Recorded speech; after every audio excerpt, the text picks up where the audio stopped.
السلام علیکم، میرا نام منیرہ سوزر ہے۔ او لیولز کا سلیبس 3247 اس کا ایک حصہ ہے نصاب کا طلوع اسلام، علامہ اقبال کی نظم ہے۔ علامہ اقبال کا تعارف، اس نظم کے حوالے سے اس نظم کا تعارف اور میں 4 بند پہلی اس میں جو ہے حصے میں بتا چکی ہوں تشریح اس کی۔ یہ اب دوسرا حصہ ہے جو 5ویں بند سے شروع ہوتا ہے۔ میں زیادہ تمہید نہیں باندھوں گی تاکہ ویڈیو تھوڑی سی مختصر ہو جائے۔ اب 5ویں بند سے ہم شروع کرتے ہیں۔ غلامی میں نہ کام آتی ہیں شمشیریں نہ تدبیریں، جو ہو ذوق یقین پیدا تو کٹ جاتی ہیں زنجیریں۔ کوئی اندازہ کر سکتا ہے اس کے زور بازو کا، نگاہ مرد مومن سے بدل جاتی ہیں تقدیریں۔ ولایت پادشاہی علم اشیاء کی جہانگیری، یہ سب کیا ہے فقط ایک نقطہ ایمان کی تفسیریں۔ ابراہیمی نظر پیدا مگر مشکل سے ہوتی ہے، حوث چھپ چھپ کے سینوں میں بنا لیتی ہیں تصویریں۔ تمیز بندہ و آقا فساد آدمیت ہے، ہزر اے چہرائے دستاں سخت ہے فطرت کی تعزیریں۔ حقیقت ایک ہے ہر شے کی، خاکی ہو کہ نوری ہو، لہو خورشید کا ٹپکے اگر ذرے کا دل چیریں۔ یقین محکم عمل پہم محبت فاتح عالم، جہاد زندگانی میں یہ ہیں مردوں کی شمشیریں۔ چہ باید مرد را تبا بلند مشرب نابی، دل گرمے نگاہ پاک بینے جان بے تابے۔ اب اس کی ہم تشریح پیش کرتی ہوں میں آپ سنیے گا اس کو۔ اور یہ بند اس اعتبار سے بہت اہم ہے کہ اقبال نے یہاں یقین و اعتماد کی جو ہے وہ بہت زیادہ یقین و اعتماد کے موضوع کو زیادہ وضاحت سے بیان کیا ہے۔ ان کا نظریہ یہ ہے کہ غلامی کے دور میں اسلحہ ہے، تدابیر ہیں، اس وقت مفلوج ہو جاتی ہیں جب تک متعلقہ قوم کے جو فریقین ہیں وہ خود یقین و اعتماد کی منزل تک نہ پہنچ جائے۔ یہی وہ صورت ہے یقین و اعتماد کی جو غلامی کی زنجیروں کو کاٹنے میں مددگار ثابت ہوتی ہے۔ وہ اگلے شعر میں گویا ہوتے ہیں کہ جو مرد مومن ہے یقین کامل کا اہل ہو، اس کے زور بازو کا اندازہ لگانا ہر کسی کے بس کی بات نہیں ہے۔ مرد مومن بھی ہو اور یقین کامل بھی ہو، کیونکہ اس کی ایک نگاہ جو ہوتی ہے وہ قوموں کی تقدیر بدل دیتی ہے۔ اقبال کہتے ہیں کہ سلطنت، حکومت اور علمی سائنس جس کے ذریعے انسان ہر نوع کی مادی ترقی لیتا ہے، حاصل کرتا ہے، یہ سب ایمان کے ایک نقطے کی تشریح سے ہم آہنگ ہے۔ مطلب اگر ایمان پختہ ہے تو سارے عناصر، چاہے سلطنت ہے، حکومت ہے، عملی سائنس ہے، علمی سائنس ہے، وہ انسان کے زیر ہو جاتے ہیں۔ لیکن مشکل ایسے ہے کہ حضرت ابراہیم جیسا یقین کامل اور پر اعتماد نظر عام انسان میں پیدا ہونا ناممکنات میں نہیں ہے، ممکن ہے لیکن یہ عمل اتنا آسان بھی نہیں ہے، کیونکہ عام طور پر یہ ہوتا ہے کہ انسانی حوث جو ہے، انسانی لالچ اور خواہشات اپنے لیے ایسے راستے متعین کر لیتی ہے جو ذاتی مفادات کی آئینہ دار ہو، وہ ملت کا فائدہ نہیں دیکھتی ہے۔ تو قدرت نے تمام انسانوں کو اگرچہ مادی حقوق کا اہل بتایا ہے کہ مادی حقوق ضرورت ہیں، لیکن مفاد پرست اور خود غرض لوگ جو ہیں وہ کیا کرتے ہیں، وہ جو ہے وہ انہیں غلاموں اور آقا میں تقسیم کر دیتے ہیں، اور یہ تفریق جو ہے غلام اور آقا کی وہ خلق خدا کے مابین فساد کا باعث بنتی ہے۔ لیکن اس کے ذمہ دار لوگوں کو یہ خبردار رہنا چاہیے کہ اگر وہ باز نہ آئے تو قدرت ان کو سزا بھی دے سکتی ہے۔ دیکھیں، ہمیں اس حقیقت کو بالکل ہم نظر انداز نہیں کر سکتے کہ ہر چیز، چاہے وہ مٹی سے پیدا ہوئی، چاہے نور سے آئی، سب کی حقیقت ایک ہے۔ یعنی اگر ذرے کا، وہ کہہ رہے ہیں علامہ اقبال کہ ذرے کا دل چیرا جائے تو اس میں سے سورج کا لہو ٹپک جاتا ہے۔ تو ذرے اور سورج کے حوالے سے جو تمثیل پیش کی علامہ اقبال نے وہ بہت خوبصورت ہے۔ اس سے مراد یہ ہے کہ مٹی کا ایک ذرہ اور سورج کا لہو عملاً ایک جیسے خاص ہیں، یعنی کہ اس کا حوالہ دیکھیں، تابکار جو ذرات ہیں وہ کیا ہوتے ہیں، ذرہ ہوتا ہے نا، لیکن وہ تابکاری پھیلاتے ہیں، وہ سورج کا کام دیتے ہیں۔ تو اقبال کہتے ہیں کہ زندگی کی جد و جہد اور اس کی تسخیر میں یقین کامل، مسلسل جد و جہد، سب سے محبت و شفقت ایسے اسلحے کی مانند ہیں جو ایک مرد مومن کو فتح کی طرف گامزن کرتی ہے۔ تو ایک مرد کامل کی طبیعت میں کیا ہونا چاہیے کہ وہ پرخلوص ہو، دل اس کا زندہ حرارت لیے گئے ہو، اس کی نگاہ پاکیزہ ہو، اور پھر روح اس کی جو ہے نا مرد مومن کی مضطرب ہو، بے چین ہو، وہ ایکسپلور کرنے کے لیے، دنیا کو دریافت کرنے کے لیے بے چین ہو. تو ان سب عوامل کے علاوہ زندگی میں، ورنہ آپ بتائیں نا مردہ جسم میں کیا روح ہوتی ہے، اس کے اندر بے چینی ہی نہیں ہوتی ہے. تو یہ جو مذکورہ خصوصیات ہیں یہ ایک انسان کو مرد کامل بناتی ہیں. اب ہم چھٹے بند پر آتے ہیں.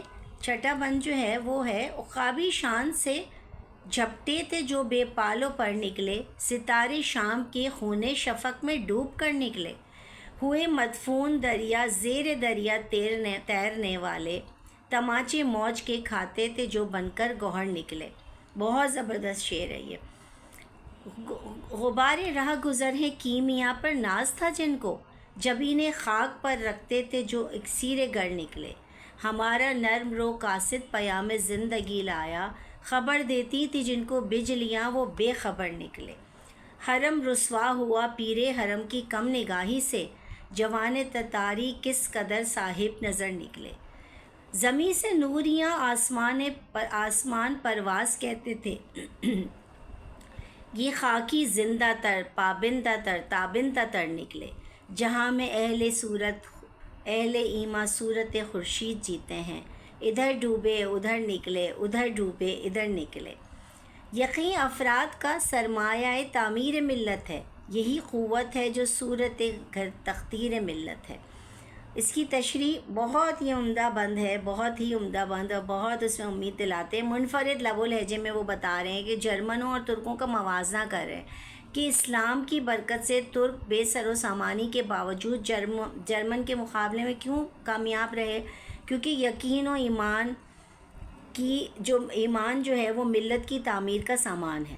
تو اقبال کہتے ہیں کہ اپنے عہد کی سیاست ان کو پتہ تھی، مستقبل کے تجزیہ نگار تھے وہ، تو دور رس نتائج اخذ کرتے تھے. اور ان کا اندازہ جو ہے ان میں ہوتا ہے، وہ دیکھیں بتا رہے ہیں جنگ عظیم اور اس کے ایک دوسرے سے نبرد آزما جو قوم ہوئی تھی اس کے بارے میں، اور ساتھ میں وہ مسلمانوں کے کردار کا جائزہ لے رہے ہیں. وہ کہتے ہیں کہ جو قوم اپنے بے شمار سامان جنگ کے ساتھ وارد ہوئی وہ کیوں شکست کھا گئی؟ کیونکہ ایسا لگا وہ بے بس قوم ہے. جرمنی کی بات ہو رہی ہے، اور جس کے پاس وسائل نہ تھے وہ کامیاب و کامران ٹھہرے. یہ ترکوں کی بات ہو رہی ہے، کیونکہ اہل جرمنی جو ہے نا وہ فنون حرب میں مہارت تھی ان کو، تو وہ سمندروں کی تہہ میں بھی تیرنے کی صلاحیت رکھتے تھے، لیکن وہ وہیں غرق ہو گئے. اور ترک جو تھے جو وسائل و مہارت کی کمی کے باعث سبب موجوں کے تھیپڑے کھا رہے تھے، وہ سمندر کی تہہ سے بھی کامیاب و کامران ہو کر نکلے. تو جن لوگوں کو اپنی سائنسی اور مادی ترقی پر ناز تھا ان کو شکست کے سوا کچھ نہ ہوا. اور جو ترکی تھے بیچارے جو زمین پہ عاجزی اور انکساری کے ساتھ اللہ کے سامنے سجدہ ریز ہوتے تھے، وہ دشمن کے مقابلے میں کامیاب ہے. ان کا غرور انہوں نے خاک میں ملا دیا. تو اب اس امر کی وضاحت میں آپ سے کر دوں کہ جنگ عظیم اول میں جو ہے نا انگریز کے خلاف ترکی جرمنی کا اتحادی تھا. جنگ میں تو دونوں نے شکست کھائی، جرمنی تباہ و برباد ہو گئی، اور ترکی اپنی سیاسی بصیرت کے سبب وجود کو اپنے برقرار رکھنے میں کامیاب ہو گیا. تو اس جنگ کے دوران جو شریف مکہ تھا اس نے ترکوں کے ساتھ غداری کی، جس کی نتیجے میں وہ بدنام و رسوا ہوا، اور ترکیوں نے عالم اسلام میں بھی سرخروئی حاصل کی. تو اقبال نے اس واقعے کی بھی نشاندہی کی ہے. وہ کہتے ہیں کہ فرشتے بھی ان کو خراج تحسین پیش کرتے ہوئے کہہ رہے ہیں کہ ترک تو زیادہ زندہ دل، زیادہ عزم والے، زیادہ روشن دماغ ثابت ہوئے. دیکھیں اہل ایمان جو ہے نا دنیا میں اسی طرح سے زندگی کا سفر کرتے ہیں جس طرح آسمان پر سورج، جو کہ مشرق سے غروب ہوتا ہے، مشرق سے طلوع ہوتا ہے، مغرب میں غروب ہوتا ہے، مغرب میں طلوع ہوتا ہے، پھر مشرق میں غروب ہوتا ہے. تو اقبال کہتے ہیں کہ کسی قوم کے افراد میں یقین کی دولت جو ہوتی ہے نا اس قوم کا سرمایہ ہوتی ہے. یقین کی دولت سے کسی بھی ملت کی تعمیر و تنظیم ہوتی ہے، تعمیر ہوتی ہے اور عروج آتا ہے. ساتواں بند میں آپ کو پڑھ کے بتاتی ہوں. اچھا جی، 7ویں بند پہ آپ آ گئے. تو راز کن فکا ہے اپنی آنکھوں پر عیاں ہو جا، خودی کا راز ہو جا، خودی کا ترجمہ ہو جا. حوث نے کر دیا ہے ٹکڑے ٹکڑے نوع انسان کو، اخوت کا بیاں ہو جا، محبت کی زباں ہو جا. یہ ہندی وہ خراسانی، یہ افغانی وہ تورانی، تو اے شرمندہ ساحل اچھل کر بے کراں ہو جا. غبار آلودائے رنگ و نصب ہیں بالوں پر تیرے، تو اے مرغ حرم اڑنے سے پہلے فشاں ہو جا. خود ہی میں ڈوب جا غافل یہ سر زندگانی ہے، نکل کر حلقہ شام و سحر سے جاں ودا ہو جا۔ مسافر زندگی میں سیرت فولاد پیدا کر، شبستان محبت میں حریر و پرنیاں ہو جا۔ گزر جا بن کے سیلے تند و روح کو وہ بیاباں سے، گلستان راہ میں آئے تو جوئے نغمہ خواں ہو جا۔ تیرے علم و محبت کی نہیں ہے انتہا کوئی، نہیں ہے تجھ سے بڑھ کر ساز فطرت نوا کوئی۔ اب 7ویں بند میں وہ یہ کہہ رہے ہیں کہ طویل نظموں میں دیکھیں خصوصیت کے ساتھ موضوع کے علاوہ تکنیک پر اقبال کی گرفت اس قدر سخت ہے، اس قدر مضبوط ہے کہ وہ جہاں سے چاہیں اور جیسے چاہیں بات کا رخ موڑ دیتے ہیں، اور یہی ایک بہت اچھی شاعر کی نشانی ہوتی ہے۔ اس نظم میں انہوں نے ایک سے زیادہ دفعہ اس عمل کا جو ہے مظاہرہ کیا ہے۔ وہ مسلمانوں سے مخاطب ہوتے ہوئے کہہ رہے ہیں کہ اے مرد مسلمان، تیری حیثیت اس عالم رنگ و بو میں کیسی ہے؟ قدرت کے ایک راز کی طرح ہے۔ تو تجھے یہ چاہیے کہ اپنی حقیقت سے، مسلمانوں سے یہ کہہ رہے ہیں کہ اپنی حقیقت سے آگاہی حاصل کر، آپ کی حقیقت کیا ہے، مسلمان کو یہ پتہ ہونا چاہیے، اور پھر اللہ تعالیٰ کے احکامات کی ترجمانی کر، پھر خودی کی حکمت سے آشنا ہو۔ تو اب کیفیت کیا ہے کہ لالچ اور خواہشات نے بنی نوع انسان کو مختلف گروہوں میں تقسیم کر دیا ہے۔ تو وہ یہ کہہ رہے ہیں کہ بھائی چارے اور محبت کے رشتوں میں پرو کر ایک بار پھر انسانی برادری کو گروہی تقسیم سے بچا لیا جائے، اور اتفاق اور اتحاد کی ایسی فضا قائم کر دی جائے کہ وہ نفرت اور رقابتوں کو چھوڑ کے لیے ہمیشہ ایک امت بن جائے۔ اب صورت کیا ہے اس زمانے میں؟ علامہ اقبال کے زمانے میں صورت کیا تھی؟ اب ہمارے پاس سندھی، پنجابی، بلوچی، مہاجر، پٹھان، سرائکی یہ ہیں۔ اس وقت یہ تھا کہ ہندوستانی ہے، وہ خراسانی ہے، یہ افغانی ہے، ترانی ہے، غرض لوگ مختلف فرقوں اور ذاتوں میں بٹے ہوئے تھے۔ تو ان کی مثال کیسی ہے؟ سمندر کی موجوں کی طرح ہے۔ سمندر میں دیکھیں ہر موج اپنا عمل جاری رکھتی ہے، لیکن ایک نقطے پہ پہنچ کے کیا ہو جاتے ہیں؟ سارے سمندر میں ساری موجیں مرج ہو جاتی ہیں، اور اگر وہ ایک دوسرے سے جدا ہوں گی تو اس میں ان کی عافیت نہیں ہے، ان کی عافیت مل کر رہنے میں۔ تو وہ کہہ رہے ہیں کہ مرد مومن سے مخاطب کہہ رہے ہیں تم خود اس طرح کے امتیازات میں الجھ گئے ہو، حالانکہ تمہارا تعلق تو کعبے سے ہے جو اتحاد و یگانگت کی علامت ہے۔ تو تمہارے لیے اپنے مقاصد کی تکمیل کے لیے جد و جہد اور عمل کرنا بہت ضروری ہے۔ تو کیا ضرورت ہے کہ گروہی سیاست، نفاق، تفرقہ بازی کی پالیسی کو ختم کریں، اور اب اگر اے غفلت میں پڑے ہوئے انسان، اگر تو ہمیشہ کے لیے اپنی حیثیت کو مستحکم کرنا چاہتا ہے تو تجھے چاہیے کہ صبح شام کے جھمیلوں سے نکل کر خود ہی میں ڈوب جا، کہ یہی حقیقی زندگی کا راز ہے۔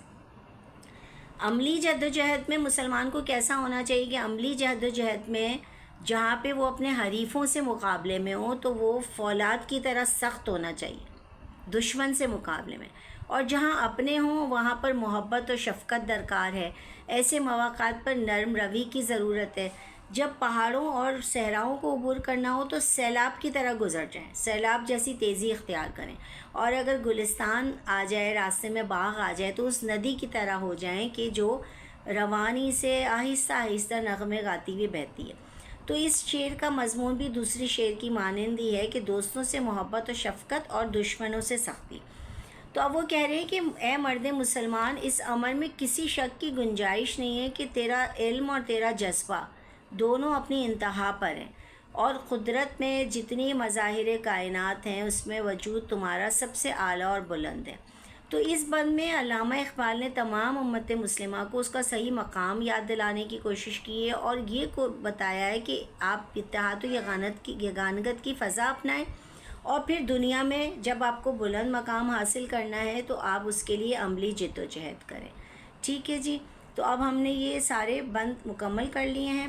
اس کا میں ایک اوور آل خلاصہ ایک اور قسط دے دوں گی، تاکہ اگر آپ کو تشریح ٹو تشریح نہیں پڑھنا ہے، دیکھیں کوشش تو کریں کہ سارا آپ دیکھیں۔ طلوع اسلام بہت امپورٹنٹ ہے، ہمیشہ اس سے سوالات آتے ہیں۔ آپ کو اگر اچھا لگے تو اس دفعہ ضرور ویڈیو لائک کیجیے گا میری، ٹھیک ہے، اور سبسکرائب بھی کیجیے گا۔ میں انشاءاللہ اس کی ایک دوسری وہ بناؤں گی جس میں اس کا پورا ایک اوور آل خلاصہ پیش کروں گی۔ اللہ حافظ۔